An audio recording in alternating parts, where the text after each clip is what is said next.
Assalamualaikum warahmatullahi wabarakatuh. Bismillah. Kanthi nyebut asmane Gusti kang Maha Welas lan Maha Asih. Halo teman-teman semua, saudaraku semua. Kali ini kita akan mencoba membahas fenomena tentang mata ketiga. Atau kalau orang sebagian besar menyebut bahwa ini adalah fenomena indigo, atau bisa berkata bahwa ini adalah fenomena kesaktian.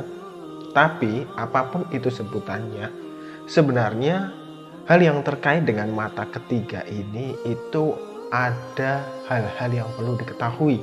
Dalam artian dia bisa dijelaskan bagaimana sih kok ini bisa terjadi dan apa sebenarnya yang kita miliki di dalam dasar diri kita. Karena semua orang sebenarnya itu punya kemampuan ini. Hanya saja ada yang kemampuannya itu lebih, dalam artian dia memiliki insting yang berlebih untuk mengungkap rahasia yang ada di alam gaib. Tapi ada juga sebagian orang yang memang walaupun dia bisa, tapi dia tidak menggunakan kepekaannya untuk menembus dimensi yang dikatakan sebagai dimensi gaib tersebut. Misalnya teman-teman semua itu memiliki seorang pasangan. Tentunya sedikit atau banyak kalian akan memiliki rasa atau memiliki insting tentang kepekaan terhadap diri pasangan kalian semua. Karena apa? Karena jika kalian sudah menjadi pasangan, sudah memiliki rasa satu sama lain secara tidak langsung, di sana ada pertukaran energi yang kalian antara satu dengan yang lain itu frekuensinya sudah selaras. Kembali lagi kepada mata ketiga. Mata ketiga ini biasa disebut dengan mata ajna atau mata ketiga. Ini sumbernya adalah dari cakra. Jaringan dari cakra ajna ini atau maca ajna ini cenderungnya itu bersangkutan dengan alam bawah sadar. Jadi tidak heran biasanya orang-orang yang bisa menembus keinstingan yang lumayan besar ini, biasanya mereka itu sudah memiliki level spiritual yang tinggi, lebih tenang, atau mereka memang terbiasa melakukan penenangan diri yang berkaitan dengan spiritual. Tidak hanya di Islam saja, tidak hanya di Kristen saja, Hindu, Buddha, dan lain sebagainya, tapi semua makhluk di dunia ini punya siklus yang sama dalam penenangan dan berspiritual. Tapi di dalam agama Islam, mata ketiga ini cenderung disebut sebagai mata batin atau kepekaan batin. Misalnya kalian ketika ketemu kiai, kalian seakan-akan datang kepadanya belum berbicara ABC, tapi dia sudah menebak. Kalau orang biasa menganggap ini adalah suatu fenomena keampuhan atau fenomena kesaktian tersendiri. Tapi pada dasarnya kepekaan itu sudah dia latih dari step by step perjalanan tirakat, perjalanan spiritual yang telah dia lakukan. Ini bisa berupa seperti bisikan atau mereka biasanya melihat dari aura, urat wajah, ataupun gestur yang teman-teman berikan. Atau mereka ketika kalian berucap sedikit, mereka sudah merespon, oh arahnya ke sini, arahnya ke sini. Jadi mereka memiliki gestur atau memiliki kecenderungan itu seperti itu. Dan kalau dilihat secara fisik, sebenarnya mata ajna atau mata ketiga itu letaknya di sini. Ini kan ada mata, terus di sini. Dia posisinya berada di bawah cakra mahkota yang ada di sini dan di atas cakra tenggorokan. Jadi posisinya di sini, dan di sini adalah kalau kita lihat indera yang paling banyak kan ada di wajah. Sehingga kalian banyak menggunakan indera ini, misalnya indera mata untuk melihat, indera telinga untuk mendengar, indera mulut untuk berbicara atau berkomunikasi, dan indera hidung untuk mencium atau merasakan suatu aroma. Itu adalah indera. Beda dengan indera yang lain. Yang lain misalnya apa? kita memiliki tangan, kita memiliki kaki, ini kan indera peraba, indera misalnya merasakan getaran-getaran energi, tapi di sini itu kompleksitas dari semua indera yang ada di tubuh kita itu berada di bagian kepala. Jadi tidak heran ketika kita bisa memaksimalkan apa yang ada di kepala kita, secara otomatis kepekaan dari indera kita yang dinamakan mata ketiga ini itu akan timbul. Dan ini ada hubungannya dengan alam bawah sadar, otak kita, dan juga apa yang ada di dalam hati kita. Secara biologis, mata ketiga itu memiliki hubungannya dengan kelenjar pineal. Bila terjadi gangguan pada kelenjar ini akan mempengaruhi fungsi hormon. Hormon yang dikeluarkan oleh kelenjar ini biasanya disebut dengan hormon melatonin. Sehingga tak heran biasanya ketika orang itu mengalami depresi, stres, gangguan pikiran, biasanya kepekaannya itu akan turun. Dia sudah tidak peduli apa yang ada di sekitar dia, karena yang ada di pikirannya itu apa yang menjadi sumber masalah yang sedang dia hadapi. Jadi ketika Anda ingin mendapatkan solusi atau insting yang baik, maka turunkanlah tingkat kesetresan ini. Ada beberapa cara yang bisa dilakukan. Itu bisa metode spiritual atau metode psikologis. Itu tergantung dari setiap orang yang memberikan terapi kepada kalian semua. Lalu apa sih fungsi kelenjar pineal di dalam tubuh kita? Fungsinya adalah memperkuat sistem kekebalan tubuh, mempromosikan tulang yang sehat, mengatur fungsi endokrin, mengatur ritme dan siklus tidur, mengatur ritme musiman, stres, kinerja fisik dan suasana hati, mempengaruhi hormon seks, dan berperan dalam navigasi spesial. Navigasi spesial ini ada bermacam-macam ya, bisa termasuk termasuk pengaktifan insting tadi, ini adalah navigasi spesial. Kalau kita menggunakan mata untuk navigasi penglihatan dan telinga untuk navigasi pendengaran, maka navigasi spesial ini ada hal-hal tertentu yang memang sebenarnya tersembunyi di dalam diri kita, dan itu biasanya cenderung masuk di dalam alam bawah sadar kita.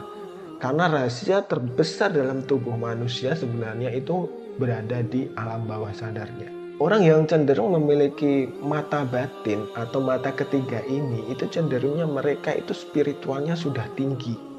Mereka jika menghadapi masalah, menghadapi suatu persoalan itu cenderung lebih tenang dan tidak terlalu menganggap hal tersebut merupakan hal yang rumit, hal yang sulit. Itu tidak, dia cenderung itu melihat dan membaca situasi terlebih dahulu. Ada anak indigo. Ini adalah cara mengaktifkan mata ketiga dari hal yang tidak disengaja, karena ini biasanya cenderung dihasilkan oleh bawaan dari tubuh manusia. Terus kalau kita melihat ada juga yang disebut dengan wali. Ini aktif, mata ketiganya aktif atau hatinya aktif. Itu karena kedekatannya dia dengan Tuhan.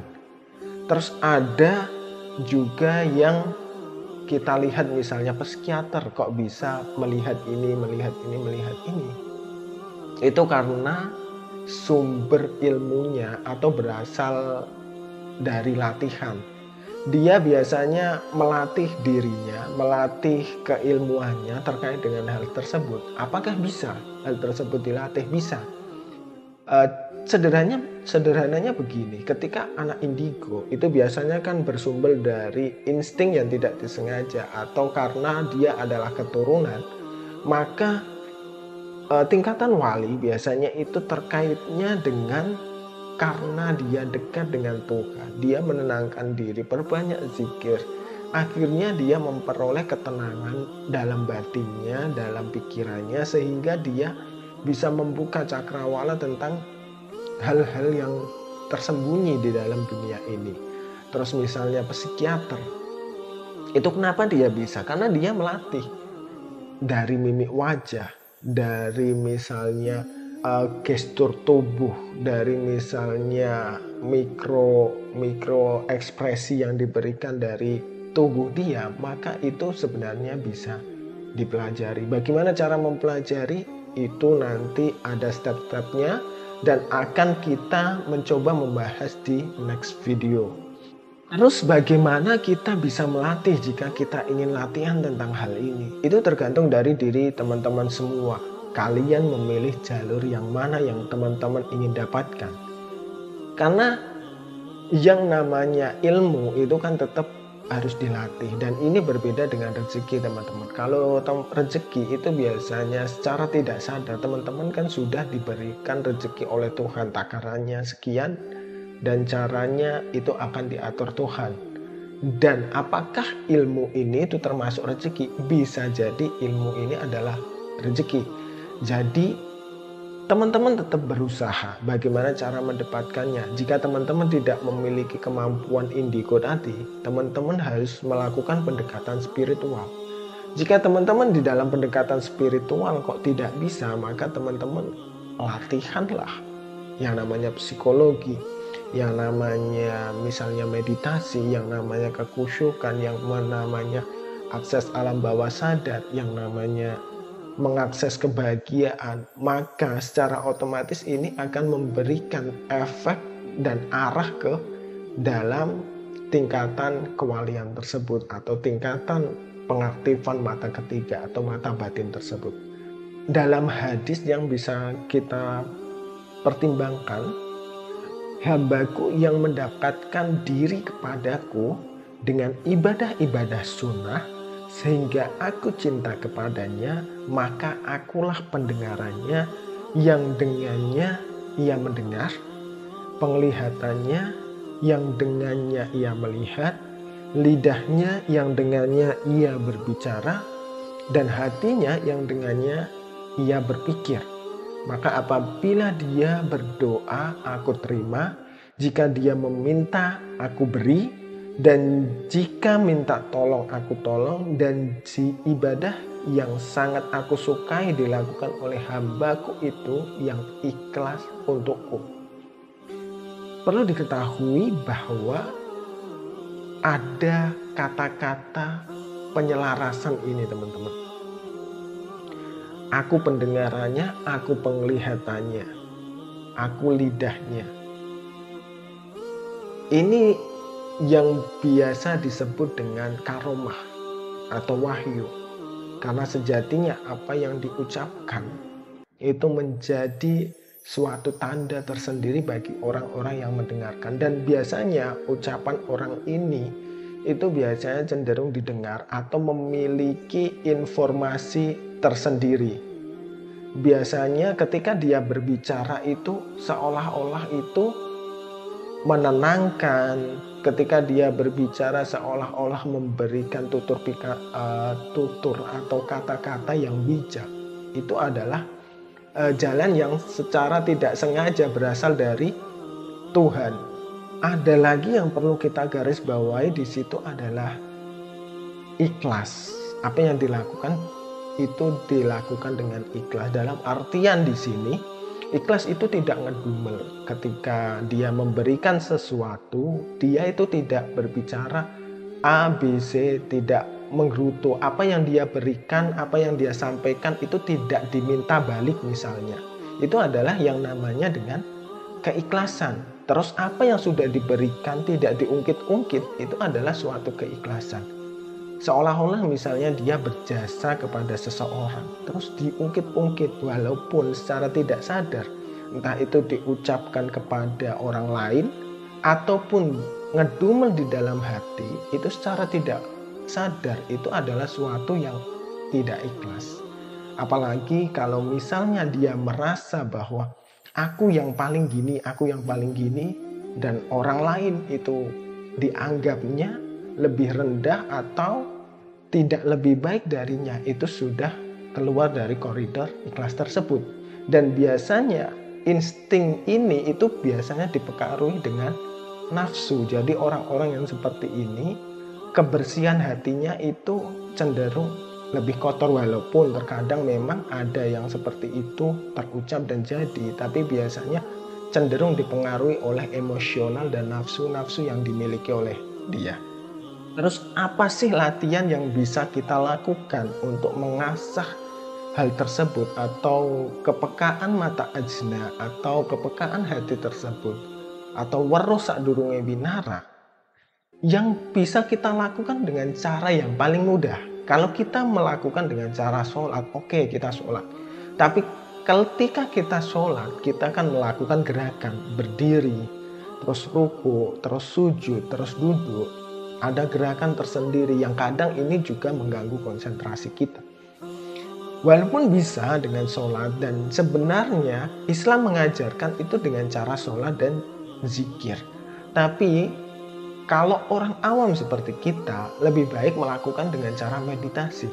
Kalau kita bilang, meditasi itu bukan ajaran Islam dan lain-lain, perlu diingat teman-teman bahwa yang intinya untuk menenangkan diri kita, itu yang paling simpel adalah meditasi. Dan jangan lupa, Nabi Muhammad ketika mendapat wahyu pertama, itu juga dia pergi ke gua. Pada waktu itu, beliau, Nabi Muhammad, belum mendapatkan wahyu untuk sholat 5 waktu. Tapi dia mengaksikan diri, dia berdiam diri, merenung di suatu gua Hira. Dan pada akhirnya, beliau mendapatkan wahyu dari ketenangan diri yang dia dapatkan tersebut, yang dia lakukan. Kalau kita duduk bersila, ambillah duduk bersila dengan baik. Terus nanti atur nafas kalian serileks mungkin, dan jangan lupa itu punggung kalian itu harus tegak lurus ke atas. Kalian usahakan nggak usah berpikir apa-apa, cukup perhatikan apa yang kalian lakukan dengan nafas dan bagaimana cara mengeluarkannya. Usahakan naikkan lewat hidung dan keluarkan lewat mulut, dengan lidah itu ditekuk ke atas. Itu ambil secara serileks mungkin, sehingga teman-teman akan mencapai ketenangan yang teman-teman butuhkan. Terus berapa waktu yang harus kita lakukan, Mas? Teman-teman bisa melakukan selama 20 menit sampai 2 jam. Teman-teman bisa melakukan dengan cara mengkodei, membuat alarm, tapi teman-teman juga bisa menggunakan insting saja. Kalau dirasa itu sudah cukup, teman-teman bisa membuka mata. Dan jangan dipikirkan tentang waktu tersebut. Dan jangan diingat-ingat dari jam berapa teman-teman bermeditasi tersebut. Teman-teman cukup lakukan, saya melakukan dari jam sekian, tulis di kertas, terus udah tinggalkan. Nanti ketika bangun melihat, ternyata kalau waktu segitu saya rasa itu belum cukup. Ini nanti pada akhirnya teman-teman bisa mengira-ngira sendiri waktu yang tepat itu berapa lama. Karena ketika teman-teman bermeditasi, walaupun terlihat sangat lama, sampai kaki teman-teman itu kesemutan, nanti di tubuh teman-teman kayak ada sesuatu serangga yang berjalan, ternyata itu baru 2 menit, baru 1 menit. Memang seperti itu meditasi. Dan hal ini perlu dilatih. Dan jangan lupa kalau latihan seperti ini, usahakan mencari waktu yang konsisten. Jika teman-teman melakukannya setelah Isya, maka lakukanlah setelah Isya secara konsisten. Jika setelah jam 12 malam, terus lakukan setelah jam 12 malam. Jika setelah jam subuh, maka teman-teman lakukan setelah jam subuh. Berapa lama waktunya? Tadi 20 sampai 2 jam, 20 menit sampai 2 jam. Dilakukan dalam waktu sebisa mungkin 40 hari atau lebih. Karena ini nanti akan menjadi habit tersendiri. Nanti ketika sudah waktunya, teman-teman akan merasakan netralitas dalam diri teman-teman. Walaupun tidak langsung teman-teman akan mendapatkan insting yang bagus, tapi setidaknya latihan ini akan menurunkan tingkat kesetresan teman-teman. Dia akan lebih tenang, lebih dalam, lebih dalam. Dan jangan lupa teman-teman, ketika teman-teman bermeditasi itu akan banyak pikiran yang muncul. Jangan ditolak. Pikiran itu jangan ditolak ketika muncul terus kalian bilang saya bukan seperti itu, saya sudah berubah seperti itu. Tidak perlu kalian mengukuhkan hal seperti itu seperti kalian berdebat, tidak perlu. Cukup ikuti karena memang diri kita punya sampah, diri kita punya permasalahan, diri kita punya dosa. Dan yang baik-baik juga kadang akan muncul. Tidak perlu dibanggakan, tidak perlu disombongkan. Hanya lihat saja, amati apa yang muncul. Nanti biasanya di meditasi awal-awal sekali itu kadang ruwet sampai kalian tidak tenang dalam meditasi. Karena ini fasenya di minggu pertama biasanya itu menata fisik, untuk memposisikan fisik supaya mau dan kuat dalam bermeditasi. Terus di minggu kedua nanti sudah mulai berkecamuk, kalian fokusnya itu nanti di pikiran kalian teman-teman. Nanti biasanya sampai sebulan lebih malah. Itu biasanya pikiran teman-teman itu akan membongkar sampah-sampah yang sebenarnya terpendam dalam diri teman-teman. Sampai sampah trauma juga akan muncul di situ. Nanti ada suatu fase, biasanya udah berbulan-bulan lah kalian melakukan meditasi. Itu ada fase di situ itu hening atau kosong. Kalian sudah tidak bisa melihat apa-apa di situ karena sampah yang ada di dalam diri teman-teman itu sudah kalian keluarkan. Dan sebenarnya titik hening ini adalah batu loncatan untuk mengakses alam bawah sadar. Akan tetapi kadang nanti di suatu fase itu sampah-sampah yang tadi sudah kita pendam, kita keluarkan atau kita bongkar itu muncul kembali. Muncul hilang. Yes, memang seperti itulah meditasi.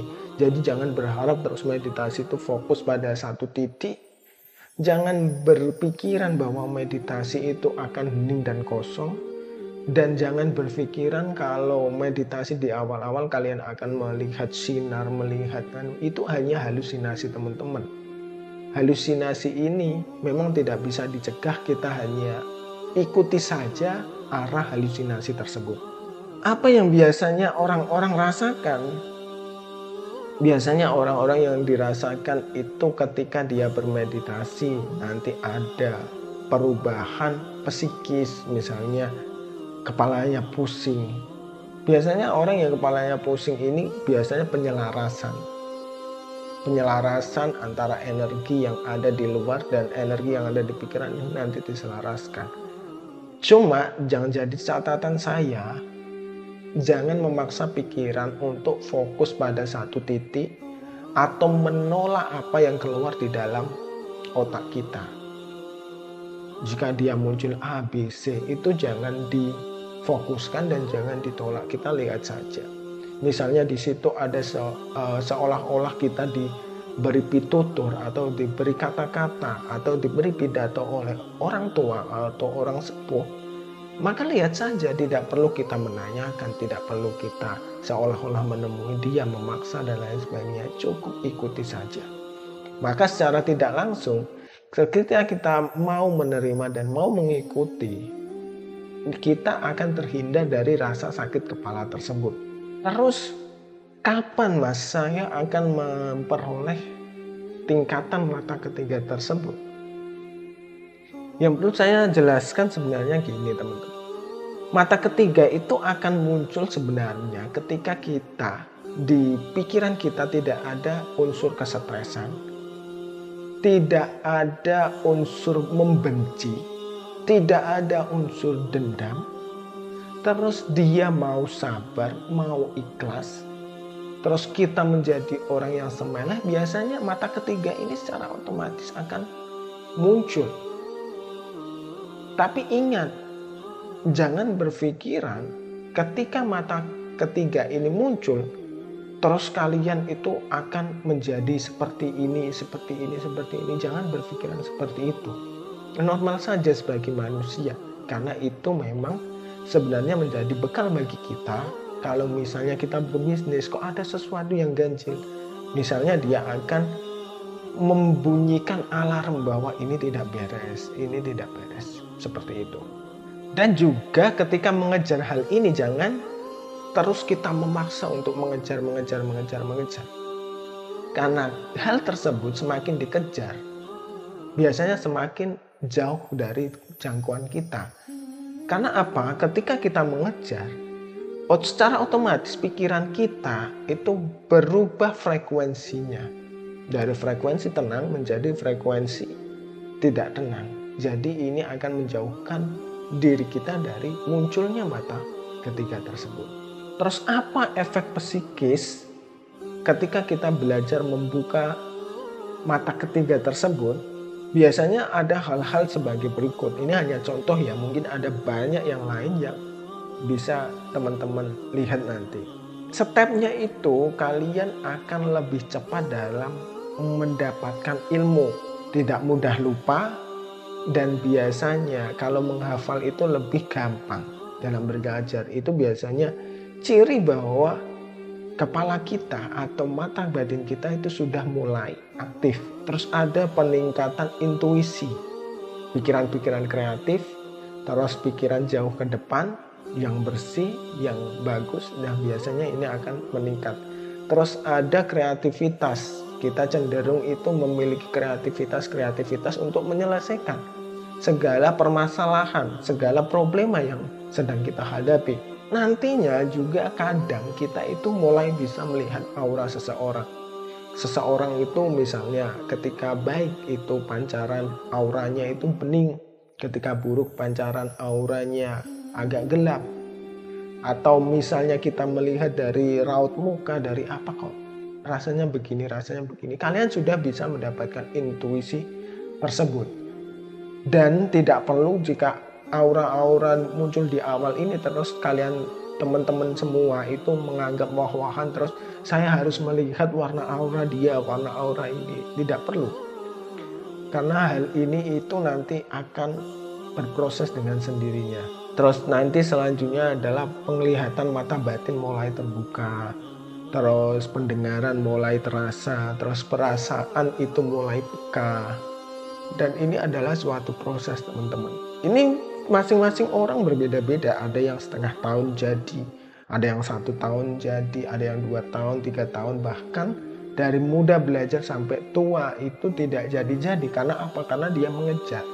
Kalau kita mendapatkan energi atau aura atau mata batin ini terbuka, maka yang bisa kita lihat itu apa saja sih? Biasanya ada kaitannya dengan energi. Sebenarnya di dalam tubuh manusia ini ada energi, ada magnet tubuh, ada hal yang terkait dengan keenergian manusia. Di dalam diri kita itu kan ada detak jantung yang memompa darah, itu adalah energi. Terus di dalam pikiran kita itu ada gelombang yang memancarkan sinyal, itu adalah energi. Dan ini sumbernya adalah dari cakra. Cakra tadi dari bawah, dari tulang ekor sampai kepala kita ini memiliki fungsi masing-masing. Dan yang kita bicarakan di sini adalah cakra ajna atau cakra mata ketiga. Di sini adalah berkaitan dengan intuisi dan hati yang bisa memiliki kebaikan atau ketulusan yang sesuai. Terus nanti kalau hal ini kita sudah bisa membaca energi, entah itu melihat aura, entah itu melihat energi manusia. Ketika energi itu dirasakan, oh energinya negatif, oh energinya positif, maka selanjutnya biasanya yang lebih tinggi itu bisa yang bersinggungan dengan hal-hal yang bersifat gaib. Entah teman-teman itu tiba-tiba di perjalanannya melihat kayak bayang-bayang, terus di teman-teman di perjalanan ini melihat kayak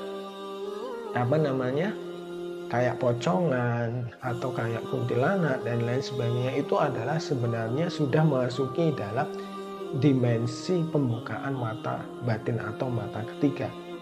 Bahkan nanti selanjutnya itu yang terkait dengan tembus pandang atau penerawangan dan lain sebagainya. Misalnya teman-teman di sini, terus saudara teman-teman ada di luar negeri, teman-teman bisa merasakan, oh orang ini lagi begini, kayak ada chemistry. Itu sudah masuk dalam getaran pembukaan mata ketiga. Jadi jangan lupa teman-teman, ketika ini semua mau diaktifkan, saya sarankan teman-teman itu mencari guru yang bisa membimbing. Ini bukan terus saya mengajarkan bahwa dilatih sendiri itu tidak bisa, bukan. Tapi ketika teman-teman memiliki guru, ada hal-hal yang bisa teman-teman memiliki keuntungan tersendiri. Satu, navigasinya itu jelas. Kalian kalau arahnya ke arah mata ketiga, dia itu mengarahkan caranya itu stepnya A, B, C, D. Bukan terus kalian melakukan A, terus C, terus E, terus Z, terus nanti kembali ke D. Bukan seperti itu. Syukur-syukur kalau teman-teman tidak tersesat. Soalnya banyak orang yang ketika belajar ini sebenarnya ada gangguan-gangguan yang lain, karena ketika teman-teman belajar seperti ini kan gangguannya tidak hanya dari manusia, bahkan alam lain ikut mengganggu. Itu kalau teman-teman punya guru itu ada pengawasan dan ada yang membimbing teman-teman semua. Dan terus jangan berpikir seperti tadi bahwa terus ketika kita yang berpikir menembus pandang itu yang enak-enak saja, kita bisa melihat hati orang, kita bisa. Itu sebenarnya tidak penting teman-teman, melihat hati orang itu tidak penting. Yang penting itu kita mengetahui tentang diri kita. Karena sejatinya semakin dia mengetahui, itu kalau tidak didasari dengan kebersihan hati, itu rasanya dia akan stres. Karena apa? Karena misalnya begini, dia mengetahui kalau misalnya mbahnya akan meninggal, apa yang dia rasakan? Apakah dia akan ngomong kepada saudaranya bahwa mbah ini akan begini-begini? Tidak akan dipercaya. Kamu mendoakan ya mbahmu begini-begini, malah akan dimarahin seperti itu. Yang perlu dilakukan seperti itu adalah cenderung menutup mulut. Walaupun dia tahu kalau sedih jangan terlalu sedih, kalau senang jangan terlalu senang.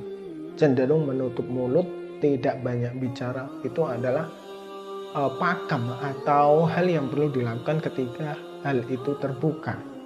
Terus apakah kalian tidak akan stres jika setiap orang itu kalian bisa membaca pikiran dan hatinya, terus dia itu mengolok-olok kamu bahwa kamu itu orang yang begini. Apakah kalian tidak akan marah dan dendam kepadanya? Kalau hati teman-teman, dasar dari hati teman-teman semua tidak didasari dengan keikhlasan, kesabaran, dan kebeningan hati, tidak mungkin teman-teman. Pasti setiap orang punya rasa benci dan rasa amarah. Makanya sebelum orang-orang terbuka mata batinnya, terbuka mata hati, biasanya yang dilatih itu sabar, ikhlas, amarah. Biasanya nanti itu ada ujian-ujian terkait dengan dia dicemooh orang satu kampung, satu kabupaten, satu negara mungkin. Karena fasenya orang itu berbeda-beda. Kadang itu memperoleh ujian yang sebenarnya itu di luar dari kemampuan dia pada saat itu, dan di luar dari pengendalian dia pada saat itu, dan tidak terduga, bahkan dia berencana mau mengakhiri hidupnya karena ujian tersebut. Jadi apakah kalian sudah siap menerima seperti itu? Jika kalian sudah siap, maka carilah guru, terus mendapatkan bimbingan darinya untuk memperoleh hal yang disebut dengan mata ketiga. Kalau teman-teman belum merasakan sebelumnya, belum dipaksa untuk dibenci orang, dihina orang, dicaci orang, bahkan memegang uang 1000 pun tidak punya, maka biasanya nanti waktu perjalanan kalian belajar, kalian akan diuji ketika waktu itu. Kalau kalian tidak siap, pengen yang enak-enak saja, sebaiknya tidak usah belajar tentang hal tersebut. Cukup lakukan saja apa yang menjadi kebiasaan teman-teman. Jika teman-teman memang belum siap untuk menghadapi semuanya. Dan ini adalah rahasia sebenarnya kenapa kita harus memiliki guru. Bukan karena itu di internet itu ada, bukan karena di Google ada, di YouTube ada, bukan karena hal seperti itu. Dan juga ketika orang memiliki guru, sanad keilmuan dan energinya itu nyambung. Sehingga dia akan memiliki energi yang dimiliki oleh gurunya. Sisanya dia akan mencari. Jadi secara tidak langsung dia punya energi instan. Misalnya itu berisi 4, energi itu berisi 4. Kalau dia punya guru, itu 2 ini sudah dipegang, tinggal dia mencari 2. Kalau dia tidak memiliki guru, biasanya kosong. 4 ini kosong. Nah, tinggal nanti energinya yang dia dapat apa. Kalau dia belajar sendiri dan starternya itu energi negatif, maka 4 ini akan menjadi negatif semua. Dan jika dia memiliki guru dan energinya positif, setelah dipancing dengan 2 energi positif ini, maka yang dia dapatkan adalah energi yang positif. Itu adalah pentingnya guru di dalam belajar. Bukan karena belajar di internet bisa atau di buku bisa, bukan karena hal seperti itu. Terus apa sih yang menjadi hambatan bagi seseorang ketika belajar ilmu-ilmu spiritual seperti ini, pembukaan mata batin atau pembukaan mata ketiga? Biasanya jadi hambatan itu adalah hambatan mental. Dia mentalnya tidak kuat, tidak siap jika nanti melihat hal gaib atau apa. Ada rasa ketakutan, terus nanti juga ada rasa trauma, dia pernah mengalami ini dan ini, dia tidak siap. Terus terlalu obsesi untuk melihat aura, untuk melihat isi hati orang, untuk mendeteksi energi. Dia terlalu obsesi terkait dengan hal tersebut. Terus yang berikutnya adalah energi yang dia miliki sudah terlanjur kotor. Bukan karena apa-apa, karena energi yang kotor ini bisa mempengaruhi dari intensitas energi pikiran dia. Ketika energi pikiran dia yang dia miliki itu kotor, terus energi hati dia yang dia miliki kotor, maka untuk belajar tentang pembukaan mata ketiga ini akan sulit. Karena dia harus membersihkan energi yang kotor itu menjadi netral, dan netral ini nanti diangkat untuk menjadi energi yang bersih. Jadi seperti itu. Nah, yang berikutnya adalah gangguan dari makhluk lain. Ini yang cukup bahaya, karena jika kita tidak mengetahui sela-selanya, bisa-bisa itu banyak orang ketika dia tidak sengaja, misalnya waktu meditasi itu tidak sengaja itu tertarik atau meraga sukma dan dia tidak bisa kembali ke dalam tubuhnya, ya wassalam, kan seperti itu.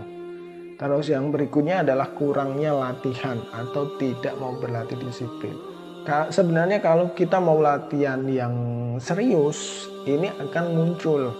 Tapi karena kita latihannya jarang-jarang, atau karena kita banyak kerjaan atau capek, jadi ya mungkin kalau dilihat secara kasat mata seperti itu. Tapi dilihat dari hakikat atau maksudnya, mungkin Tuhan itu belum memperbolehkan orang itu dalam memperoleh keilmuan yang demikian. Makanya kalau mengejar hal yang berbau-bau spiritual ini mengalir saja, tidak usah dikejar. Cukup ikuti apa yang terjadi dan kita manfaatkan dengan sebaik-baiknya. Ketika kita memperoleh guru, ya diterima. Dan diingat, ketika memperoleh guru, jangan selalu mendebat guru.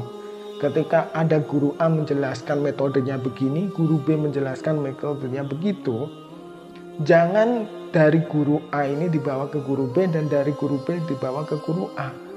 Karena ibarat kita pergi misalnya ke Singapura, kita bisa melalui jalan darat ke Aceh atau ke Sumatera, itu terus kita nyebrang pakai boot bisa, atau kita dari Jakarta pakai kapal ke Singapura bisa, atau kita naik pesawat langsung ke Singapura bisa. Dan setiap guru biasanya punya navigasi sendiri-sendiri dan jangan dibandingkan, dan mereka punya alasan tersendiri yang tidak perlu kita bandingkan antara satu guru dengan yang lain. Kalau misalnya kita memperoleh 2 guru yang jawabannya berbeda, itu malah bagus. Kalian bisa mengambil intisari dari guru A, mengambil intisari dari guru B, kalian padukan dan memperoleh metode sendiri yang kalian rasa lebih efektif dan lebih cepat. Bukan terus membandingkan, saya dari guru A kok begini Pak, saya dari guru B kok dapat begini Pak. Jangan begitu. Itu biasanya sudah mengurangi energi keikhlasan atau karomah yang diberikan guru kepada kalian semua.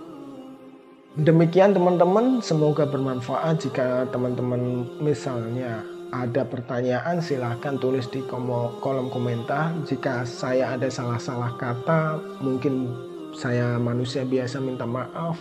Dan jika teman-teman ada ilmu yang mungkin dari tutur kata saya ada yang kurang pas, teman-teman bisa membenarkan atau memberi solusi atau memberi jawaban di kolom komentar. Demikian dan sampai jumpa di video selanjutnya. Wassalamualaikum warahmatullahi wabarakatuh.